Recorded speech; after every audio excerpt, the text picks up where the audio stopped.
There was no glimmer of light. There was no glimmer of hope. There was nothing. I was just fought depression, even at a super young age. I just didn't like me. 4th, 5th grade, and I remember contemplating suicide. And it wasn't just like a fleeting thought that happened once or twice. It was literally something that plagued me. Yeah, I remember the first time I tried to kill myself, I'd overdosed on pills. Ended up just being super sick for days. The next time, this time it was more pills. Another time it was pills, and that didn't work. And then, I remember one time I go into my parents' room and, we hunted and stuff, and so we had a shotgun. I remember loading it and sticking the barrel in my mouth. Thank God I didn't pull the trigger.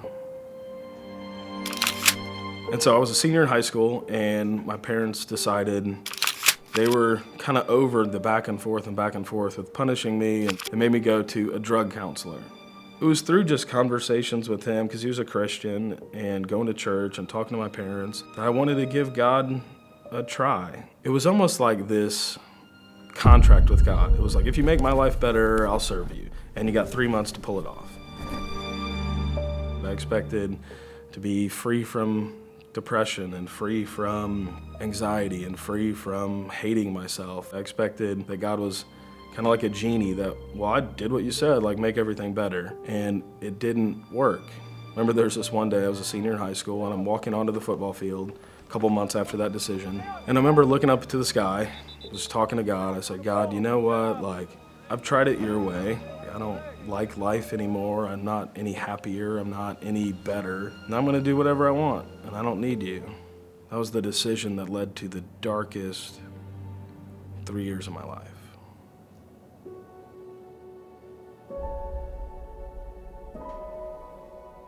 Because during those 3 years, I did things I said I'd never do. I end up in a relationship with a girlfriend, and within weeks, give my virginity away. I said I'd never do hard drugs. I try acid, said I'd never do hard drugs. Try cocaine, said I'd never do cocaine. There wasn't anything off the table anymore. One night I was at this party and I was on drugs and ended up meeting up with my girlfriend, and we get in this huge fight, and she leaves the car, slams the door, and I just drove away by myself, just so mad. And I saw a light pole, and I had this thought that I should just kill myself. I was going, 35, 40 miles an hour, and didn't touch the brakes, just hit the pole.